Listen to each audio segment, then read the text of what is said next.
Parts of speech, বাক্যের অংশ বা পদ।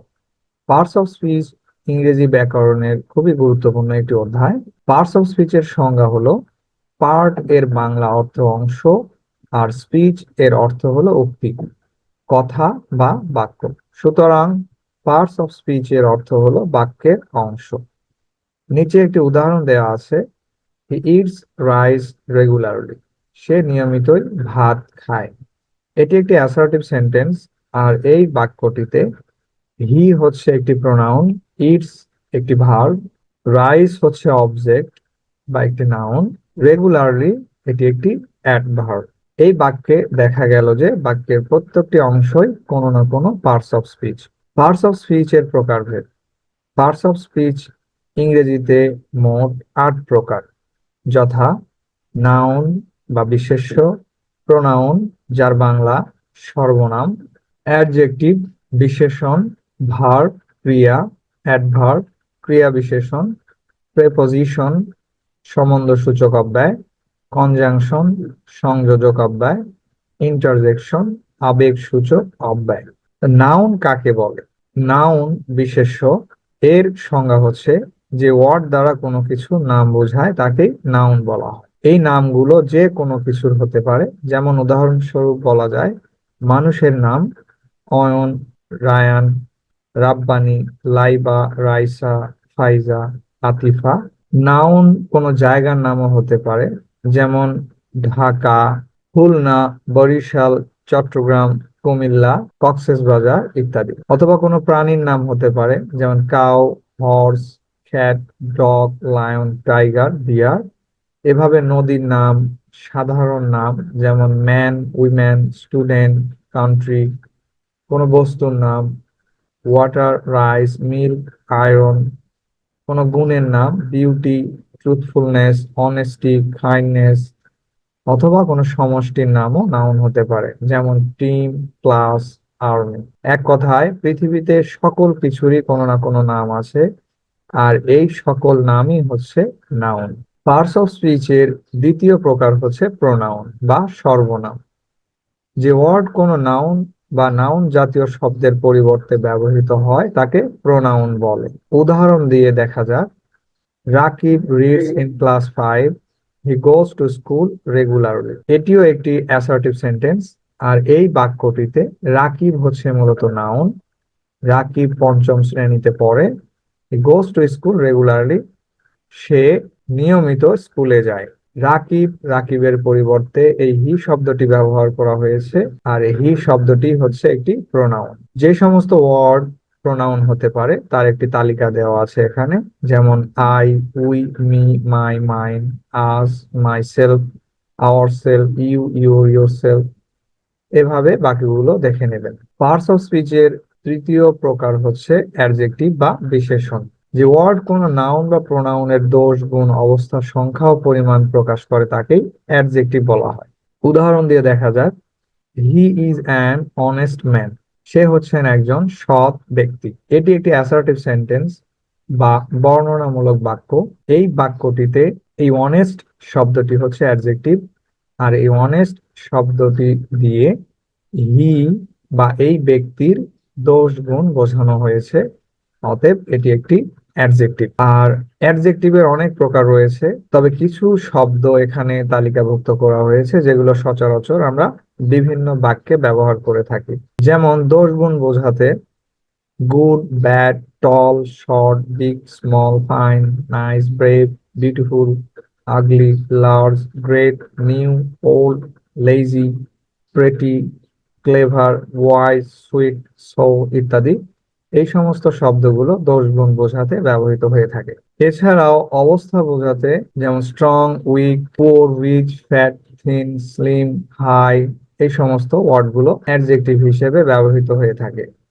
সংখ্যা বা পরিমাণ বোঝাতে many, more, much, some, two, three, four, little, few ইত্যাদি শব্দগুলো নাউন বা প্রোনাউনের সংখ্যা বা পরিমাণ বোঝাতে ব্যবহৃত হয়ে থাকে। For example, he is a fast runner. এখানে এই ফাস্ট শব্দটি একটি অ্যাডজেক্টিভ যা হি এর 10 গুণ বুঝিয়েছে। তেমনি ভাবে they live in a beautiful house. এই বিউটিফুল শব্দটি এটি একটি adjective. He gave me 5 mangoes. সে আমাকে 5টি আম দিয়েছিল। এখানে 5 দ্বারা নাউনের সংখ্যা বোঝানো হয়েছে, আর এই কারণে এটি একটি অ্যাডজেক্টিভ। পার্টস অফ স্পিচের সবচেয়ে গুরুত্বপূর্ণ প্রকার হচ্ছে ভার্ব বা ক্রিয়া। যে ওয়ার্ড বা শব্দ দ্বারা কোনো কিছু হওয়া, যাওয়া, পড়া, খাওয়া ইত্যাদি অথবা কোনো কাজ করা বোঝায় তাকেই ভার্ব বা ক্রিয়া বলে। ইংরেজি সেন্টেন্সে ভার্ব বিশেষ ভূমিকা পালন করে থাকে, কারণ ভার্ব ছাড়া ইংরেজিতে কোনো সেন্টেন্স হয় না। এজন্য ভার্বকে সেন্টেন্সের হার্ট বা প্রাণও বলা হয়ে থাকে। উদাহরণ দিয়ে দেখা যায়, আই সি এ বার্ড। আমি একটি পাখি দেখছি। তাহলে এই সি এর অর্থ হচ্ছে দেখা, অতএব এটি একটি ভার্ব। এরপরের উদাহরণে, হি প্লেজ ক্রিকেট। সে ক্রিকেট খেলছে। এই প্লেস অর্থ হচ্ছে খেলা করা, অতএব প্লেস হচ্ছে একটি ভার্ব। এছাড়াও আরো কিছু ভার্বের তালিকা দেওয়া হয়েছে, যেমন eat, drink, think, see, listen, speak, play, buy, go, it's। Adverb বা ক্রিয়া বিশেষণ যেসব ওয়ার্ড বা শব্দ নাউন, প্রোনাউন ও ইন্টারজেকশন ছাড়া অন্য সব পার্টস অফ স্পিচকে অথবা একটি সম্পূর্ণ সেন্টেন্স বা বাক্যকে মডিফাই বা বিশেষিত করে, সেই ওয়ার্ড গুলোকে অ্যাডভার্ব বলা হয়। আরো সহজভাবে বলতে গেলে বোঝায় বিশেষ করে যেই সমস্ত ওয়ার্ড ভার্বের কাজের ধরন প্রকাশ করে তাকেই অ্যাডভার্ব বলা হয়। অ্যাডভার্ব চেনার কিছু উপায় আছে, সেগুলো হচ্ছে কখন, কোথায়, কিভাবে এ জাতীয় প্রশ্ন করে যে উত্তর পাওয়া যায় তাই হলো অ্যাডভার্ব। এবং বেশিরভাগ ক্ষেত্রে অ্যাডভার্বের শেষে এল ওয়াই যুক্ত থাকে। যেমন উদাহরণ দিয়ে দেখানো হয়েছে, শি ওয়াকস স্লোলি। সে খুব ধীরে হাঁটছে। তাহলে এই যে স্লোলি, এটি হচ্ছে একটি অ্যাডভার্ব। এই স্লোলি মূলত ওয়াকস কে মডিফাই করেছে, বা এই ওয়াকস হাঁটার ধরন বুঝিয়েছে, এ কারণে এটি হচ্ছে একটি অ্যাডভার্ব।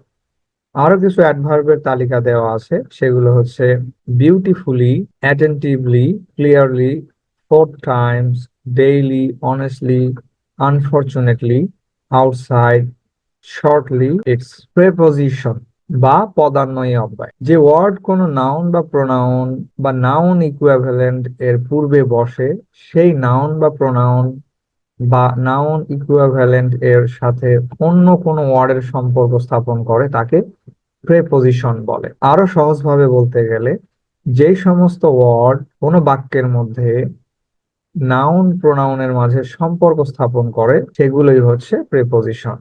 যেমন, Irfan lives with his parents. Irfan তার প্যারেন্টস বা পিতামাতার সাথে বাস করে। এই বাক্যটিতে উইথ এই শব্দটি এই পাশের দুটি নাউন প্রোনাউনকে যুক্ত করেছে, আর এই কারণে এটি হচ্ছে একটি প্রেপোজিশন। এছাড়াও আরো অনেক প্রেপোজিশন আছে, সেগুলো হচ্ছে at, on, under, over, above, in, into, by, with, for, from, between, ago, before, after, ইটস। এই প্রতিটি প্রেপোজিশনের আবার আলাদা আলাদা ব্যবহার রয়েছে এবং কিছু নিয়ম ফলো করে তার ব্যবহার করতে হয়, আর এগুলো আমরা অ্যাডভান্স লেভেলে শিখব। এখন আপাতত এই বেসিক লেভেলে শুধুমাত্র এগুলো জেনে থাকলেই হবে। কনজাংশন বা সংযোজক অব্যয়। কন মানে হচ্ছে একত্র এবং জাংশন মানে হচ্ছে সংযোগ। সুতরাং কনজাংশন মানে একত্রে সংযোগ। যে ওয়ার্ড বা শব্দ দুটি শব্দ বা দুটি বাক্য বা একটি শব্দ ও একটি বাক্যকে যুক্ত করে, সেই ওয়ার্ড বা শব্দকে কনজাংশন বলে। For example, he is strong and brave. সে খুবই শক্তিশালী এবং সাহসী। এই বাক্যটিতে এই অ্যান্ড হচ্ছে একটি কনজাংশন, কারণ এটি দ্বারা দুটি শব্দকে যুক্ত করা হয়েছে। স্ট্রং এবং ব্রেভ এই দুটি শব্দকে অ্যান্ড দিয়ে যুক্ত করা হয়েছে, এজন্য এটি একটি কনজাংশন। কনজাংশন রূপে ব্যবহৃত আরো কিছু শব্দ সমূহ এখানে দেওয়া আছে, সেগুলো হচ্ছে and, but, or, it, either, neither, so, as, because. এগুলো কনজাংশন হিসেবে ব্যবহৃত হয়। তবে এই প্রতিটি কনজাংশনেরও আবার কিছু নিয়ম অনুসরণ করে ব্যবহার করতে হয়, আর সেই নিয়মগুলো আমরা অ্যাডভান্স লেভেলে শিখব। ইন্টারজেকশন বা আবেগ সূচক অব্যয়।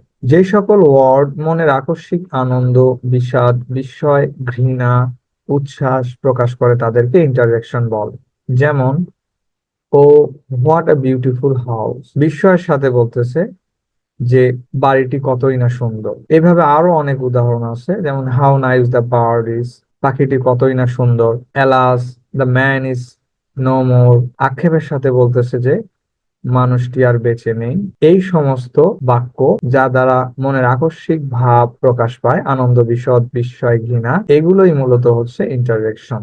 আর ইন্টারজেকশন রূপে যে সমস্ত ওয়ার্ড গুলো ব্যবহৃত হয় তা হলো hurrah, bravo, fie oh hush, alas, ইটস। আমাদের আজকের ক্লাস এ পর্যন্তই। আমাদের পরবর্তী ক্লাসের মেইন টপিক হবে টেন্স, এবং তার পূর্বে আমরা আরো কিছু বেসিক গ্রামার শিখবো, যেমন নাউনের প্রকারভেদ, প্রোনাউনের প্রকারভেদ, এভাবে 8টি পার্টস অফ স্পিচের যে সকল প্রকারভেদ আছে তা আমরা পরবর্তী ক্লাসে শিখব। ক্লাস এ পর্যন্তই। আল্লাহ হাফেজ।